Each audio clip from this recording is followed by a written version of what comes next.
하나님께서 우리의 예배를 받으시기를 원합니다. 인사하겠습니다. 하나님께서 우리의 예배를 받으시기를 원합니다. 우리의 예배를 받으시기를 원합니다. 한 번 더 인사하겠습니다. 하나님께서 당신에게 복을 주시기를 원합니다. 하나님께서 당신에게 복을 주시기를 원합니다. 복을 주시기를 원합니다. 감사합니다. 감사합니다.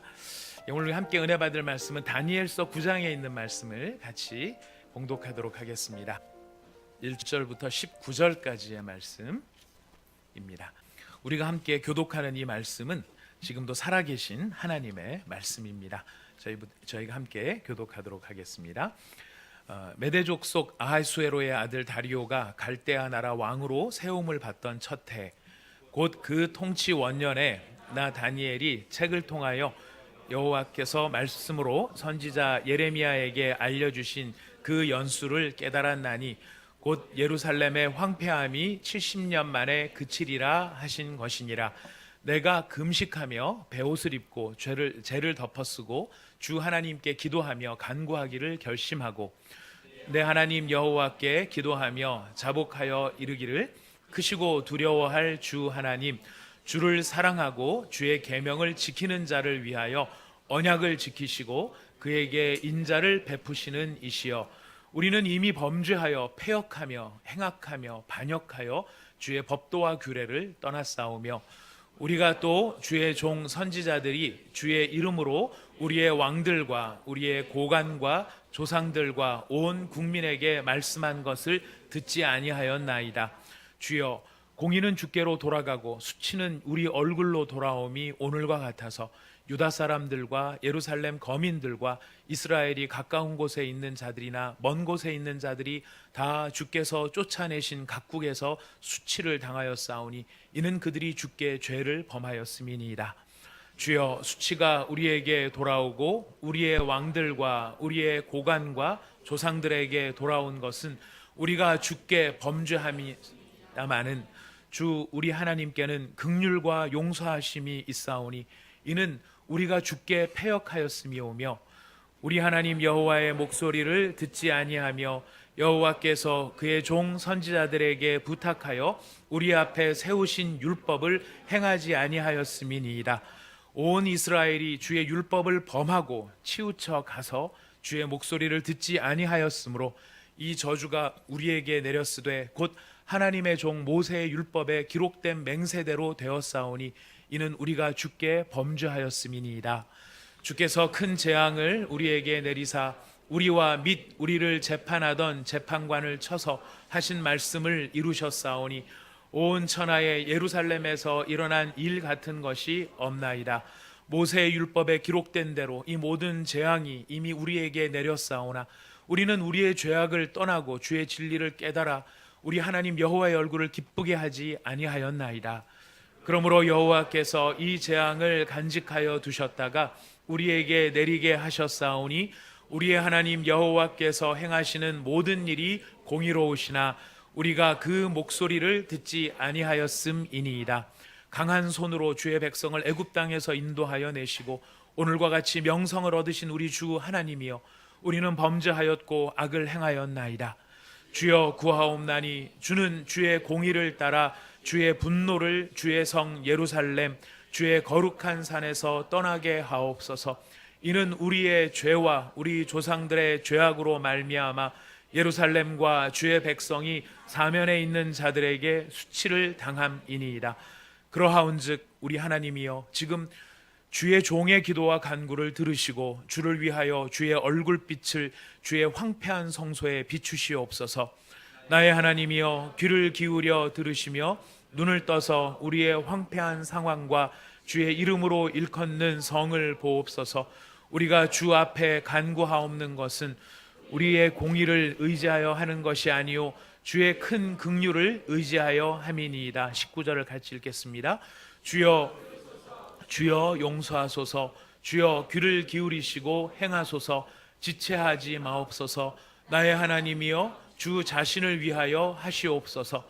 이는 주의 성과 주의 백성이 주의 이름으로 일컫는 바 됨이니이다. 아멘. 오늘 저희가 봉독한 본문 말씀으로 일을 이루고 계시는 하나님을 향하다라고 하는 제목으로 저희를 향하신 하나님의 뜻을 깨닫기를 원합니다. 지금 우리가 읽은 본문 말씀은 다니엘의 기도입니다. 다니엘의 이 기도의 시작을 메대 족속 아하수에로의 아들 다리오가 갈대아 나라 왕으로 세움을 받던 첫 해, 곧 그 통치 원년이다라고 기록을 하고 있습니다. 우리는 이제 세계사에서 바벨론 제국이나 또 페르시아 제국이나 또 메데 페르시아 제국 뭐 이런 이야기, 그리스, 헬라 뭐 이런 이야기들을 쭉 들어서 그냥 그런 역사 가운데 그런 나라들이 있었겠구나 이런 생각이 듭니다. 하지만 지금 다니엘은 그 시기 한가운데에서 지금 살아가고 있는 그런 상황에 지금 놓여져 있습니다. 바로 그 생생한 역사의 현장 속에서 다리오 왕 1년이다라고 하는 그때는 사실 지금 거대한 제국 바벨론, 이 바벨론, 그 다음에 그 바벨론의 뒤를 이어가는 메데 페르시아라고 하는 이 거대한 제국들이 사실은 흥망성쇠를 거듭하고 있는, 그래 그 흥망성쇠 안에는 수많은 음모와 수많은 사연들과 또 수많은 눈물들과 또 많은 백성들의 핏부림이 담겨져 있었던 것이 바로 이런 시기였음을 우리는 짐작해 볼 수 있습니다. 더군다나 다리오 왕이 됐던 그때의 상황은 순탄하게 아버지가 아들한테 이 왕위를 계승해 주는 그런 순전하게 내려가는 그런 때가 아니고 굉장히 역사적인 부침, 어떤 정치 권력들 간의 치열한 다툼이 심하였던 시기가 바로 이 시기였었습니다. 우리가 잘 아는 것처럼 이제 바벨론이라고 하는 나라가 망하고 또 메데 페르시아라고 하는 나라가 생긴 게 539년 BC 539년인데요. 요 시기 즈음에 있었던 세계사의 유명한 사건 중에 하나, 몇몇 가지 사건들은 뭐냐면은 이 즈음에서 석가모니가 태어나셨고요. 이 즈음에서 공자가 태어나고 이런 시기가 바로 지금 이 페르시아 바벨론 왕국이 흥망성쇠를 거듭하는 요 즈음의 시기였다. 이게 생각을 해보시면 우리 좀 이렇게 역사적인 어떤 그 밸런스를 저희가 찾는데 도움이 되지 않을까 싶습니다.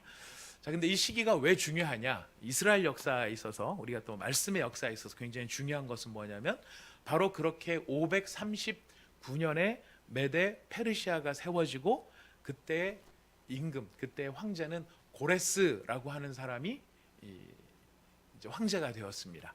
근데 이 고레스가 왜 중요하냐면 이 고레스가 칙령을 발의를 합니다.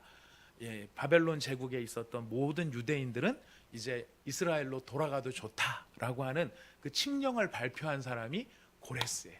근데 이 고레스가 538년에 발표를 하고 529년에 한 10년쯤 있다가 전사를 합니다. 전쟁터에서 카스피해 근처에 있었던 전쟁에서 전사를 하고 말고요.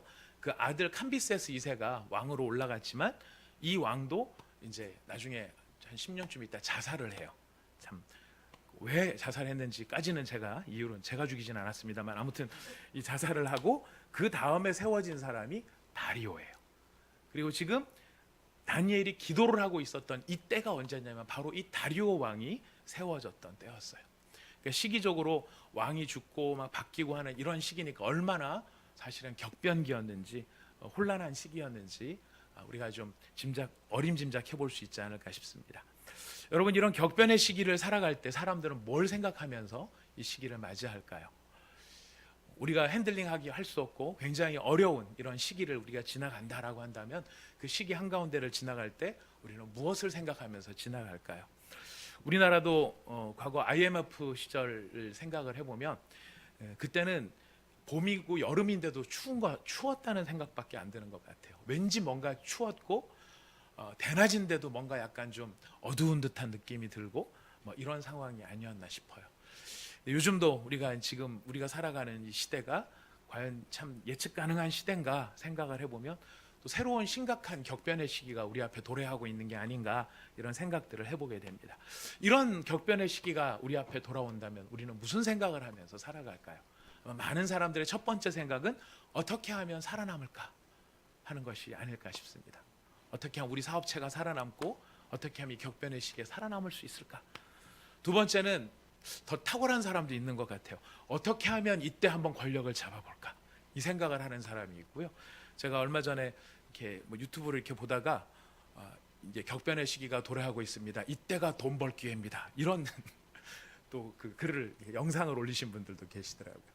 IMF 때를 기억하십시오. 이때 다 망하는 것 같았지만 이때가 기회였습니다. 지금 사십시오. 먼저 이런 영상을 올리는 사람도 봤어요. 사람들마다 다 이 격변의 시기 가운데 어떻게 하면 살까? 어떻게 하면 내가 손해를 보지 않을까? 어떻게 하면 더 많은 걸 늘릴 수 있을까? 이렇게 살아가는 것이 세상 사람들의 모습이라고 한다 그러면, 오늘 우리가 읽은 이 본문, 이건 다니엘의 기도인데요. 이 다니엘의 기도는 어떻게 하면 살아남을 수 있을까? 어떻게 하면 권력을 잡을 수 있을까? 어떻게 하면 재산을 늘릴 수 있을까? 지금 그 생각을 하고 있는 것이 아니라, 지금 이 격변의 시기는 하나님께서 어떤 일을 하고 계시는 시기일까? 역사가 하나님의 뜻에 의해서 주관이 되는 것이고, 참새 한 마리도 하나님의 허락이 없이는 땅에 떨어지는 법이 없다고 했는데, 이런 놀라운 일들이 벌어지고 있는 것은 하나님께서 이 일을 통해 어떤 일을 지금 하려고 하시는 것일까? 지금 그 마음으로 하나님 앞에 엎드려지고 있는 바로 그 하나님의 사람의 모습이 바로 이 다니엘의 기도 가운데 담겨 있는 것입니다. 여러분, 다니엘에 대해서는 이미 잘 알고 계시겠지만은, 이 다니엘은 이스라엘 사람들이 하나님이 세워주신 이 이스라엘의 국가 가운데서 오만하고 교만하게 행함으로 말미암아, 하나님 앞에 죄를 범함으로 말미암아 수천 킬로미터 먼 땅으로 사람들이 포로로 잡혀갔던 그러한 역사가 있었습니다. 바로 그 포로의 시기가 70년으로 계산을 하는데요. 그 70년 동안에 성경에는 어떤 성경이 쓰여졌느냐면 다니엘서가 쓰여졌고요, 에스겔서가 쓰여졌고 에스더서가 저술이 되었습니다. 이 세 권의 성경이 쓰여졌는데요. 우리가 흔히 다니엘서를 보면은 다니엘 1장부터 12장까지가 왠지 연대기 순으로 이렇게 나열이 돼 있을 느낌이 드는데, 연대기 순은 아닙니다. 다니엘의 역사가 일부 기록이 되어 있고, 다니엘이 기도하거나 예언을 받았던 그 내용들이 중간중간에 이렇게 섞여 있습니다. 그래서 다니엘서 1장이 다니엘이 제일 젊은 때의 나이였다면, 다니엘이 제일 나이 들었을 때, 이론상으로는 12장이 돼야 되는데요, 제일 나이 들었을 때가 언제냐면 6장하고 9장이었어요. 6장은 무슨 사건이었냐면, 우리가 너무나 잘 아는 사자굴 속에 들어가는 그때가 6장인데, 그때가 다니엘이 젊은 시절이 아니고 중년의 시절이 아니고 사실 제일 나이 많은 시절이었어요. 다니엘이 제일 나이가 많았을 때가 몇 살쯤 됐을 것 같습니까? 여러분 생각에 일단 다니엘이 채식주의자라는 걸 염두에 두시고 네, 다니엘이 몇 살에 사자굴에 들어가느냐면은 90대 중반이에요. 90대 중반. 엄청나게 나이가 많은 때에 바로 그때 사자굴 속에 들어가는데, 그때 왕이 다리오 왕 때였었어요. 근데 바로 이 기도를 하고 있는 때가 언제냐면은 9장에서 지금 다니엘이 기도를 하고 있는데, 이 기도를 하는 때가 다리오 왕 때였어요. 사자굴에 들어가던 바로 그 시기 즈음해서 지금 다니엘이 하나님 앞에 드렸던 기도가 이런 기도였다는 것입니다. 다니엘은 한 16살 아니면 한 17살 요때 포로로 잡혀갔다고 성경학자들은 추정을 하고 있습니다. 그의 이름의 뜻은 하나님은 재판관이다, 하나님은 심판자다, 이런 의미가 담겨 있습니다. 이름 가운데 하나님의 주권을 인정하는 이름이 바로 이 다니엘이라고 하는 이름이죠. 우리가 잘 아는 것처럼 다니엘은 16살 때쯤 잡혀가서 70년 이상을 이 바벨론 성에서 살았습니다. 바벨론성은 죄악의 도성의 대표적인 상징이었습니다. 여기는 곳곳에 우상 신전들이 널려 있었고요. 그들의 문화는 이방 하나님을 경외하지 않는 문화였기 때문에 지극히 인간적인 욕망이 꿈틀거리는 바로 그런 죄악의 도성이었습니다. 하지만 다니엘은 그 평생을 두고 80년 이상을 거기서 살아가면서도 하나님 앞에 의로움을 지켰던 사람이죠. 그래서 그 의로움은 성경에 보면 다니엘을 구약의 대표적인 의인 세 사람 중에 한 사람으로 이야기를 하고 있습니다. 의로운 사람 세 사람 누구 생각나십니까? 예, 제, 개 이렇게 세 사람이 아니죠. 누구 이렇게 있을 것 같습니까? 여러분, 에스겔서를 제가 한번 찾아보겠습니다. 여러분, 에스겔서 14장, 이런 말씀들은 한 번씩 이렇게 찾아보시면은 성경이 이렇게 서로 간에 연결이 되는구나 하는 것을 여러분 이해해 보실 수가 있을 것 같습니다. 에스겔서 14장 14절이에요. 이거는 이제 하나님께서 이스라엘을 엄중하게 심판하시는 것을 예언하는 바로 그런 말씀인데, 그 말씀 안에 지금 하나님께서 구약의 대표적인 세 사람의 의인을 이야기를 하고 있습니다. 읽어보겠습니다. 시작. 비록 노아, 다니엘, 욥 이 세 사람이 거기에 있을지라도 그들은 자기의 공의로 자기의 생명만 건지리라. 나 주 여호와의 말이니라. 구약의 대표적인 세 의인 누구죠? 노아와 다니엘과 욥이에요. 그 중에 한 사람이 우리 교회에 있어요. 오늘 기도를 했던 공노아 형제 우리 가운데 한 사람이 계세요. 너무 감사합니다. 자, 바로 이렇게 하나님께서 생각하셨을 때 하나님 앞에 의인, 그 죄악의 도성에서 일평생 하나님의 의를 지키면서 살았던 의인이었고요. 저희가 찾아보기는 좀 시간적으로 그러니까 그냥 말씀을 드리자면, 똑같은 에스겔서 28장에 보면 하나님께서 두로 왕한테 경고하는 장면이 나와요. 이 교만한 놈아, 네가 지금 네 스스로가 나는 신이다 생각하고 하나님의 자리를 참탈했느냐, 그러면서 이 두로 왕이 뭐라고 얘기를 했냐면은 나는 다니엘보다 지혜로운 사람이다 라고 말을 한 그 기록이 남아 있어요. 그러니까 그 시대 사람들도 다니엘이 이스라엘에서만 유명한 게 아니라 그 지역 전체에서 다니엘은 지혜로운 사람이다라고 하는 그런 인정을 받았던 사람이 바로 이 다니엘이었던 것 같아요. 근데 이가 이렇게 지혜로웠을 뿐만 아니라 사실 세상적으로도 굉장히 크게 성공을 했습니다. 하지만 아무리 크게 성공을 했어도 신앙에 위배되는 행동은 자신의 목숨을 걸고 지켰던 사람이 이 바로 다니엘이라는 것입니다. 자, 우리는 세상에 하기를 굉장히 바라지만 성공을 한 다음에 우리한테 또 다른 위기가 찾아오죠. 어떤 위기입니까? 그 성공을 계속 지키고 싶은 마음에 성공하기 전에는 신앙적 원칙이 분명했던 사람이라도 성공한 다음에는 그 성공을 유지하고 싶은 마음에 신앙적 원칙을 타협할 때가 굉장히 많이 있는 것을 보게 됩니다. 명예를 잃고 싶지 않고 재물을 잃고 싶지 않고 내가 가진 소유를 잃고 싶지 않기 때문에 하나님의 말씀, 그전에는 없을 때는 원칙이 있었지만 생기고 난 다음에는 오히려 그 원칙을 깨트리는 일들이 우리 가운데 많이 있어요. 뒤에 얘기가 많기 때문에 사례는 들지 않겠습니다만, 그러나 다니엘의 이 의인됨은 어떤 것이었냐면, 내가 지금 가지고 있는 것이 아무리 대단하다 할지라도 하나님을 저버리는 행동이라면 나는 그것을 포기하겠다. 자기 생명까지도 내놓았던 바로 그것이 다니엘의 모습이었습니다. 바로 이런 다니엘이 이제 90대 중반을 맞이한 거예요. 그래서 90대 중반에 이제 어떤 일을 하고 있었냐면은, 다리오 왕 원년이죠. 이가 성경을 묵상을 하고 있었어요. 오늘 우리가 읽은 본문에 보면은 나오는 이야기입니다. 9장 2절에 보니까, 9장 2절 같이 읽어보실까요? 읽으셨지만 다시 한 번 더 읽어보시면 더 기억이 잘 새겨지실 것 같습니다. 9장 2절 읽습니다. 시작. 곧 그 통치 원년에 나 다니엘이 책을 통하여 여호와께서 말씀으로 선지자 예레미야에게 알려주신 그 연수를 깨달았나니 곧 예루살렘의 황폐함이 70년 만에 그치리라 한 것이라. 지금 다니엘이 굉장히 지혜로운 사람이었습니다만은 그 지혜로움이 혼자 묵상하다가 어떤 뜻을 깨달은 게 아니라 뭐를 하다가 뜻을 깨닫죠? 하나님의 말씀을 읽다가, 하나님의 말씀을 읽고 그 말씀을 묵상하는 가운데 다니엘이 뭔가를 굉장히 중요한 사실을 깨달았다는 것을 우리는 볼 수 있습니다. 여러분, 하나님의 사람들은요, 하나님이 어떤 일을 하고 계시고 내 시대 가운데 내 삶 속에 어떻게 개입하시는 것을 알 수 있는 유일한 원천은 오늘 이 본문 말씀을 보니까 뭐밖에 없습니까? 하나님의 말씀을 묵상하고 가까이 하는 것밖에 없어요. 오늘 자다가 꿈에 뭐가 확 떠오르고 뭐 보여지고 이러는 게 아닙니다. 하나님의 사람들이 하나님의 뜻을 깨닫는 유일한 원천은 바로 하나님의 말씀을 가까이 할 때 있다는 것입니다. 바로 이렇게 다니엘이 하나님의 말씀을 읽다가 이 사실을 깨달았어요. 근데 이게 왜 중요하냐면, 다니엘이 이 예레미야서를, 예레미야가 쓴 편지를 처음 읽었겠느냐라는 거예요. 여러분 생각에는 어떠십니까?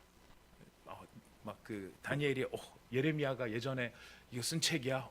참 굉장히 좋은 중요한 거겠군 하고 처음 이렇게 읽다가 놀란 게 아니라, 사실 이 예레미야서를 굉장히 여러 번 지속적으로 읽었다는 그런 느낌을 우리에게 주게 됩니다. 이 뭐 동사나 시제나 이런 것들을 보면은 우리가 좀 이해할 수 있는데요. 그런데 그렇게 여러 번 읽었던, 더군다나 지혜로웠던 다니엘임에도 불구하고 그 말씀을 거듭 읽을 때 비로소 눈이 열리고 있는 것을 우리는 살펴볼 수 있습니다. 자, 그 눈이 열렸는데 어떤 사실이었어요?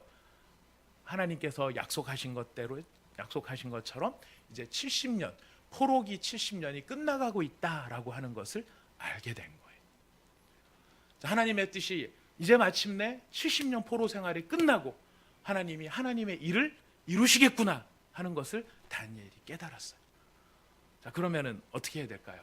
아, 하나님이 이런 일을 하시겠구나, 이걸 깨달았으면 주 바벨론 예루살렘, 주 바벨론 유대인들을 다 끌어모아서 내가 성경을 읽다 보니까 이런 사실이 있다, 얘들아 현수막 깔아라,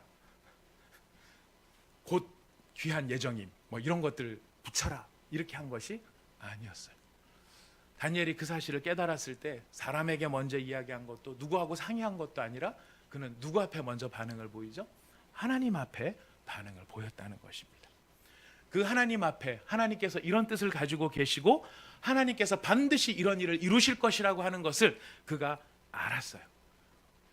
그러면은 그 다음부터는 그냥 하면 하시는겠구나 하는 것을 기대하면 될 텐데, 다니엘은 그 하나님의 말씀 앞에 기도했다라는 것입니다. 기도한다는 것이 왜 중요할까요? 이런 사실을, 하나님이 이런 일을 하실 거라고 하는 것에 대한 깨달음을 가진 다니엘이 기도를 했다라고 하는 것이 왜 중요할까요? 하나님께서 하나님의 일을 이루어 가시는 것을 다 알지만 하나님의 사람들은 무엇을 통해서 하나님과 마음을 같이 하느냐면 기도를 통해서 하나님과 마음을 같이 한다는 것입니다. 그리고 기도를 통해서 하나님이 그 일을 어떻게 이루어 가실지에 대하여 하나님이 그 일을 이루어 가실 수 있는 마중물의 역할을 하는 것이 바로 하나님의 사람들의 기도가 될 수 있다는 것입니다. 이 다니엘의 기도를 여러분 여러 가지로 이제 오늘 집에 가셔서도 한번 다시 묵상을 해보시면 정말 구구절절 그냥 우리가 기도할 때 할 수 있는 의례적인 기도가 아니라 마음을 찢고 가슴을 찢으면서 하고 있는 기도라고 하는 것을 우리는 살펴볼 수 있습니다. 놀라운 것은 바로 이 기도를 통하여 하나님의 역사가 이제 성취되어지는 것을 우리에게 보여주는데요. 바로 이 다니엘의 기도가 끝난 다음에 무슨 일이 벌어지느냐면, 스룹바벨이 그 전에 536년쯤에 이미 예루살렘에 갔는데 성전을 건축하다가 주변의 방해 세력 때문에 성전 건축을 중단하고 있었어요. 근데 누구의 기도로 말미암아 하나님께서 다시 그 일을 시작하게 하시느냐면은 다니엘의 기도로 말미암아 그 일을 시작하게 하세요.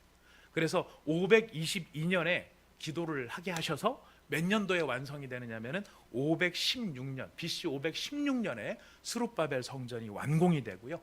무너진 예루살렘 성벽이 BC 444년에 재건이 되는 그런 일들이 나타난다는 것입니다.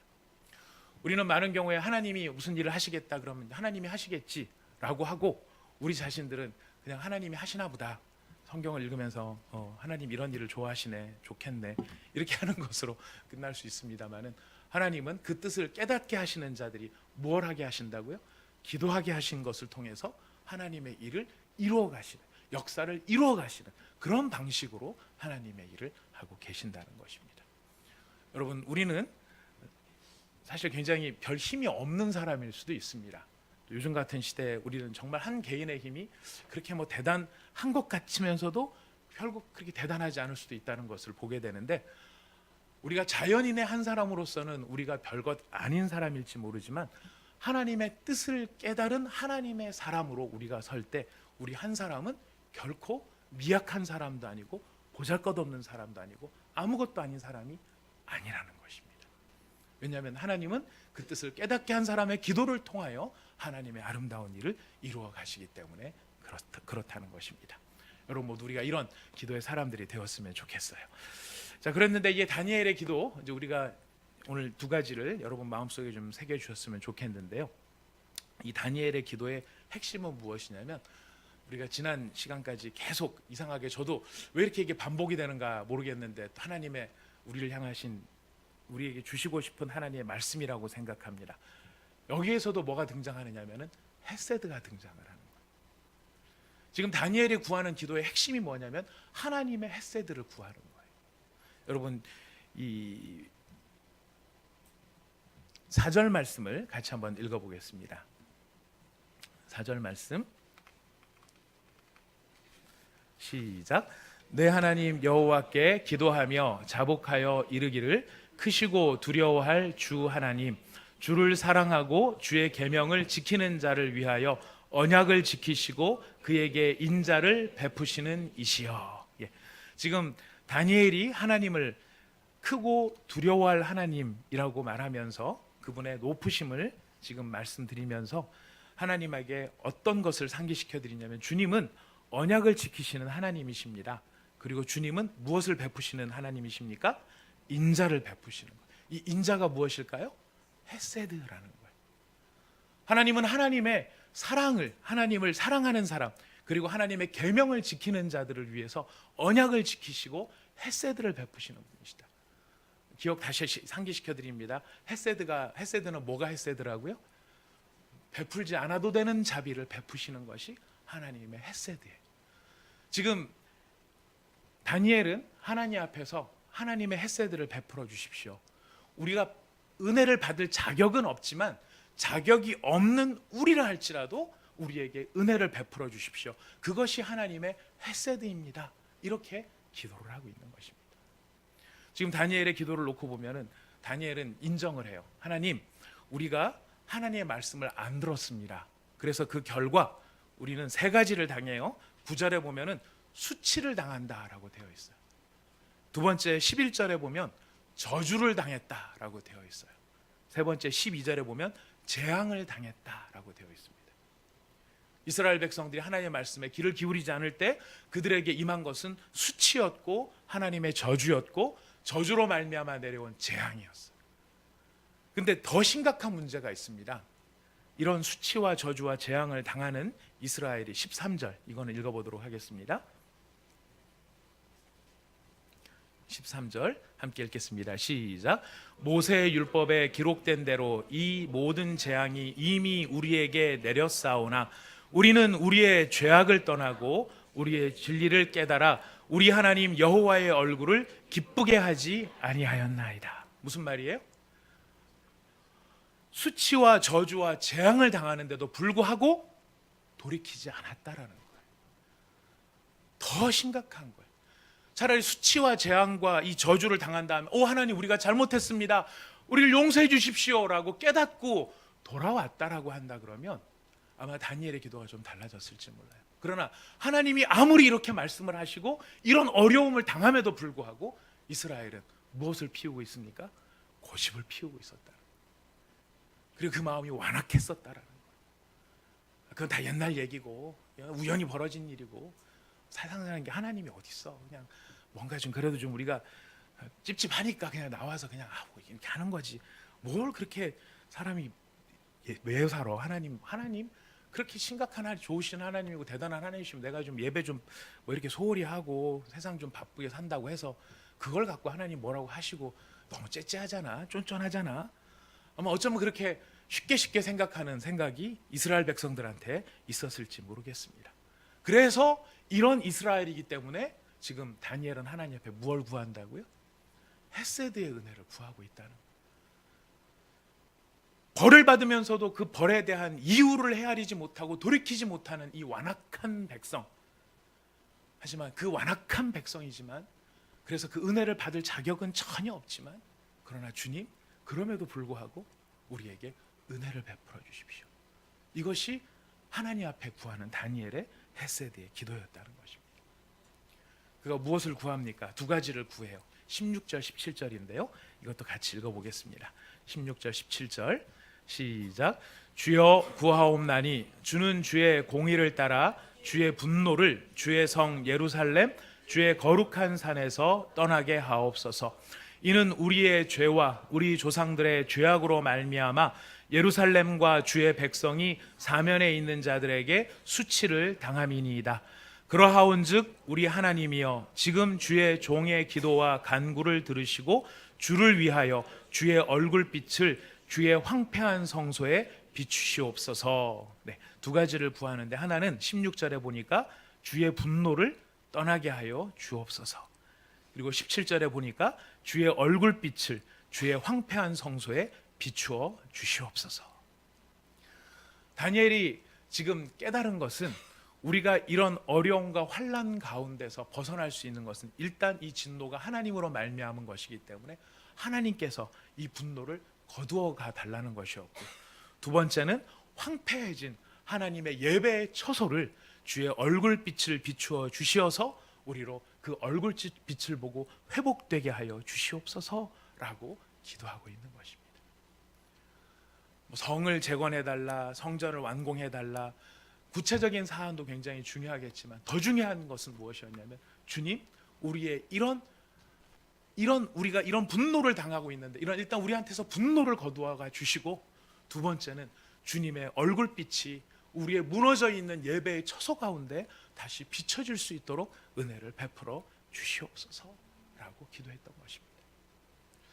우리의 삶 가운데서도, 여러분의 삶 가운데서도 개인이나 가정이나 교회나 공동체가 때로는 이스라엘 백성의 완악함들 때문에, 회개하지 않고 돌이키지 않는 이스라엘의 완악함 때문에 그들이 하나님의 진노 앞에 놓였던 것처럼 우리들도 그런 상황에 얼마든지 처해질 수 있습니다. 말귀를 못 알아듣고 뜻을 못 깨닫고 하나님의 오래 참으심을 우리가 만홀히 여기거나 소홀히 여기기 때문에, 너무나 이기적이고 내 방식대로 살기 때문에 하나님께서 우리에게 정신을 차리라고 하나님께서 우리의 삶에 개입하실 수 있습니다. 자, 그럴 때 우리가 해야 될 우리의 기도가 무엇일까요? 사실 두 가지예요. 다니엘의 기도는 우리에게 알려줍니다. 주여, 그 분노를 우리에게서 거두어 주옵소서. 그리고 더 중요한 게 있죠. 그의 얼굴빛이 내 마음에 하나님을 경외하는 나의 심령 속에 다시 비치게 하여 주시옵소서. 이때 비로소 참된 회복이 일어나기 시작할 수 있다는 것입니다. 주의 분노를 거두시고 주의 얼굴빛을 비추어 주는 바로 이것이 하나님의 헤세드예요. 이 놀라운 헤세드에 하나님의 은혜를 구하는 이 기도, 하나님만이 주실 수 있는 기도인데요, 우리가 두 번째 얻어야 될 교훈이 있습니다. 바로 이런 헤세드의 은혜를 베풀어 주실 분이 하나님이신 줄 깨달았기 때문에 다니엘이 취하는 행동이 있어요. 은혜를 깨달은 사람이 하는 행동이 있다는 것입니다.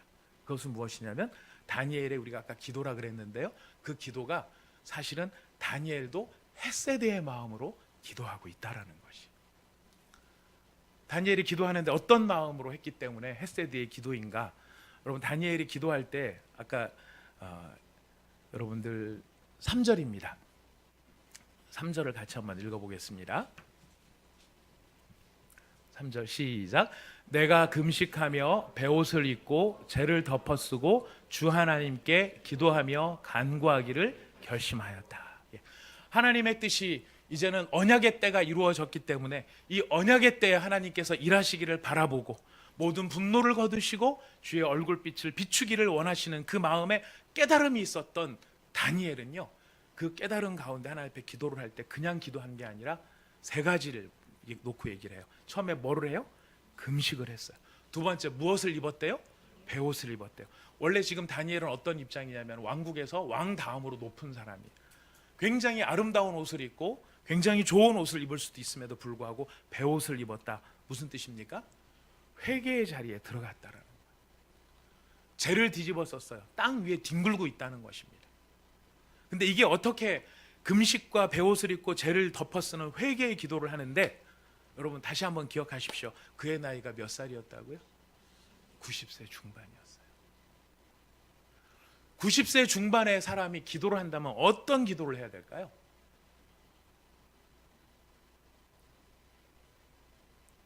고통 없이 잘 죽게 해주세요. 치매도 물리쳐 주십시오. 암도 오지 않게 해주세요. 풍도 안 됩니다. 주님 데려가시려면 자다가 데려가게 해주세요. 여러분, 이 정도 기도가 사실 우리가 생각하는 나이 많으신 분들이 할 수 있는 기도들 아닐까요? 근데 중요한 건 뭐냐면, 헤세드의 기도란 뭐냐면, 이 기도가 지금 다니엘이 하고 있는 기도가 자기를 위한 기도가 아니었다라는,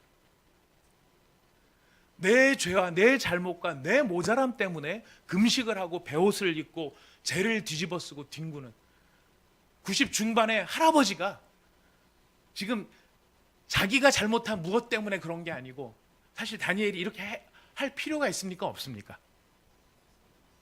엄밀히 놓고 이렇게 할 필요가 없는 거예요.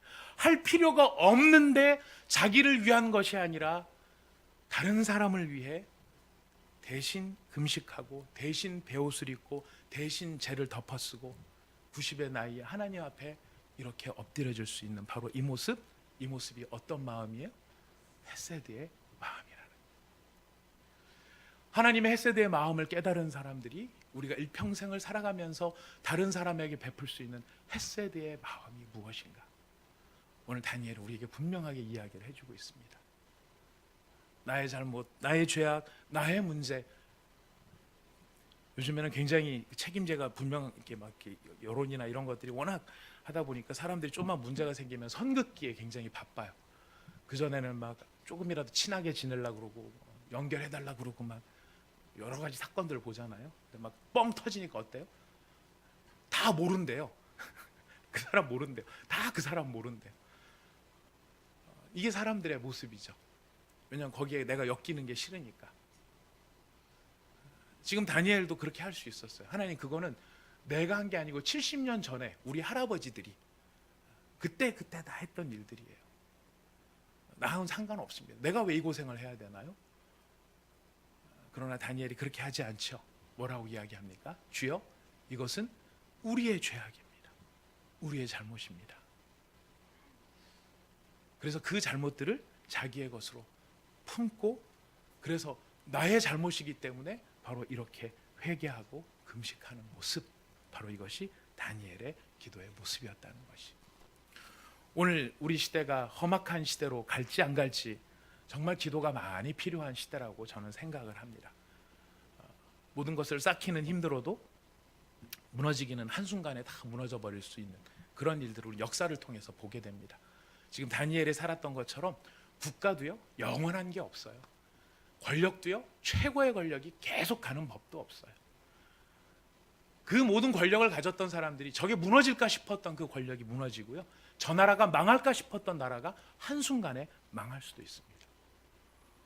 우리가 사는 세상은 내일이 안전하다라고 누가 보증해 줄 수 있겠습니까?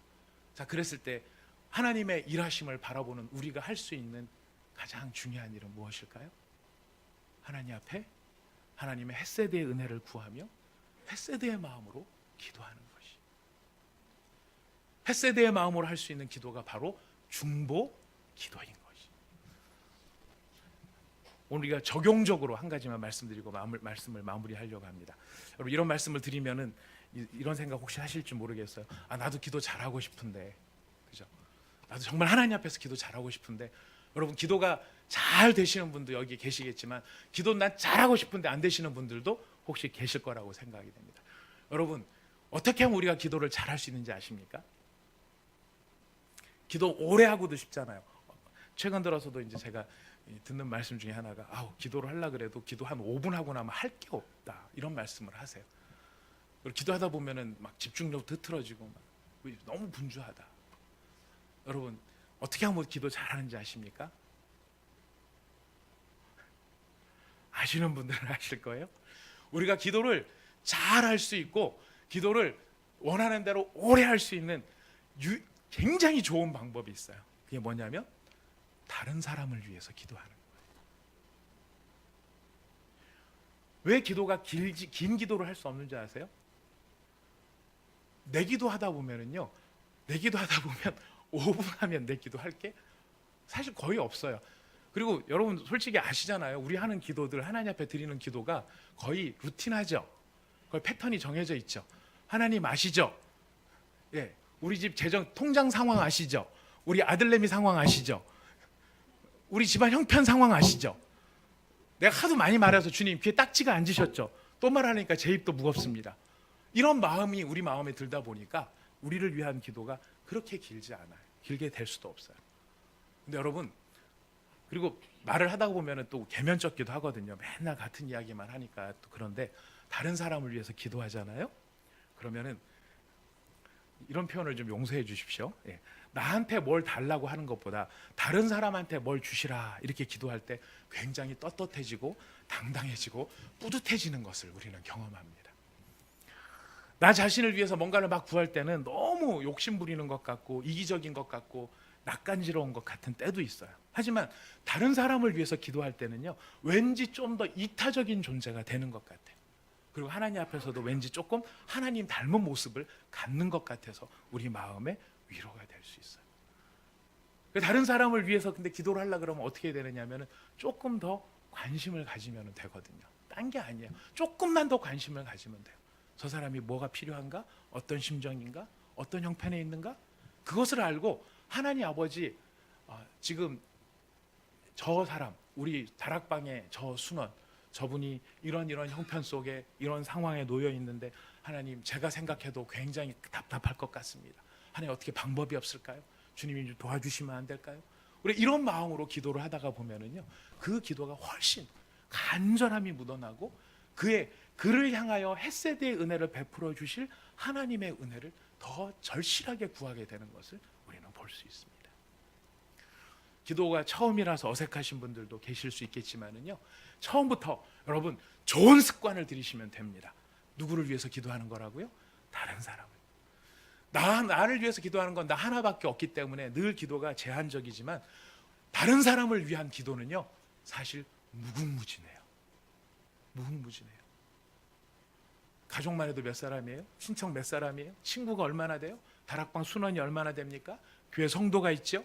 여러분, 저를 보면 기도 안 해주면 안 될 것 같은 그런 극률한 마음이 막 생기지 않습니까? 저 지난주에 저를 위해서 많이 기도해 주셨죠? 감사합니다. 잘 부탁드리겠습니다. 자, 무슨 뜻입니까? 우리가 다니엘과 같은 기도, 하나님께서 역사의 순간 속에 하나님의 일하심을 깨닫고 그 일하심 가운데 하나님의 뜻이 이루어지기를 원하는 하나님의 사람으로 우리가 살기를 원한다면 지금부터라도 무슨 습관을 들이는 게 중요하냐면 다른 사람을 위해서 기도하는 것이 중요하다. 다른 사람을 위해서 관심을 갖고 딴 사람을 위해서 기도하는 바로 그 마음들이 쌓여질 때에 우리는 나를 위해서가 아니라 하나님의 교회와 하나님의 성도들을 위해서 일하시는 하나님의 일하심을 보게 될 수 있고요. 보게 된다면 헷세대의 마음으로 더욱 깊이 기도할 수도 있게 된다는 것입니다. 저는 하나님 앞에서의 신앙의 결단은 구체적이어야 된다고 생각합니다. 그래서 올 초에도 말씀에 대해서 그런 말씀을 드린 적이 있습니다. 여러분, 말씀 다 깊이 처음부터 다 이해하려고 하면 어려우니까 아침에 뭐만 하시면 된다고 말씀드렸죠? 쭉 읽어보고 마음에 와닿는 그 한 절만 붙잡고 하루를 살아보시라고 말씀을 드렸어요. 성경을 관통하고 꿰뚫고 이러는 것도 되게 멋있고 좋겠지만 그러려면 너무 많아요. 힘들어요. 그러나 중요한 것은 내게 와닿는 한 절의 말씀만이라도 책임을 가지고 그 말씀을 붙드는 것에서부터 우리의 신앙은 성장하게 돼요. 두 번째로 우리가 기도도요, 내가 기도를 앞으로 잘했으면 좋겠다 이런 바람이 있으시다면 아침에 일어나셔서 나를 위한 기도 말고 계획을 세워보세요. 일주일 계획을. 내일은 엄마, 모레는 아빠, 그 다음에는 아들, 그 다음에는 다락방, 그 다음에는 교회 정해놓으시고 그 한 사람을 위해서, 내가 아니라 그 한 사람을 위해서 여러분 기도를 한번 해보십시오. 우리의 기도가 어떻게 하나님의 마음과 통하는 기도가 되는지 우리가 체험할 수 있게 될 것입니다. 여러분, 우리의 신앙은 구체적이 돼야 되고 열매가 있어야 된다고 생각합니다. 여러분들이 지금 아무리 많은 이야기를 듣고 그냥 돌아가시면 우리 모두가 다 손해 보는 거예요. 하나라도 이렇게 해봐야 되겠다. 결심하는 것이 필요하고 실행하는 것이 필요합니다. 옆에 있는 누군가를 위해서, 내가 다니엘과 같이 이 하나님의 거대한 역사가 이루어지는 것을 내 시기에 내 눈으로 보면서 하나님의 뜻에 합한 사람이 되는 그런 아름다운 모습을 우리가 꿈꿀 수 있다면 그 일은 무엇으로부터 시작되는가?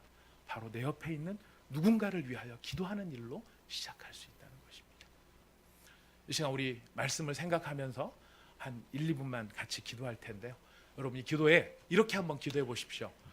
지금까지 우리가 모르겠어요. 말씀 끝나면서 주여 제가 이런 죄를 지었고 아니면 제가 이렇게 되기를 원합니다 하는 것으로 우리가 그동안에 기도를 했다면 오늘만큼은 우리의 다니엘의 심정을 가지고 90대 할아버지가 다른 사람을 위해서 금식하고 베옷을 입고 또 먼지를 뒤집어 쓰고 땅 가운데 뒹구는 그런 심정처럼 하나님, 여러분 마음속에 지금 하나님께서 생각나게 하시는 한 분이 계신다면 연습을 하시는 겁니다. 그리고 구체적으로 적용을 해보는 것입니다.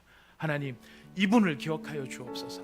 이분의 삶에 이런 문제가 있고 이런 상황에 놓여 있습니다. 하나님, 이분이 은혜 받을 만한 자격은 없을지 모르겠지만 하나님은 긍휼에 풍성하신 하나님이시기 때문에 이분의 마음 안에 하나님을 향한 영광의 빛을 비추어 주시어서 하나님과의 예배가 회복되게 하시고 하나님의 도우심으로 말미암아 그의 삶이 새로운 전기를 맞이할 수 있도록 주여, 사랑하는 이 사람을 주님 기억하시고 은혜 베풀어 주시옵소서.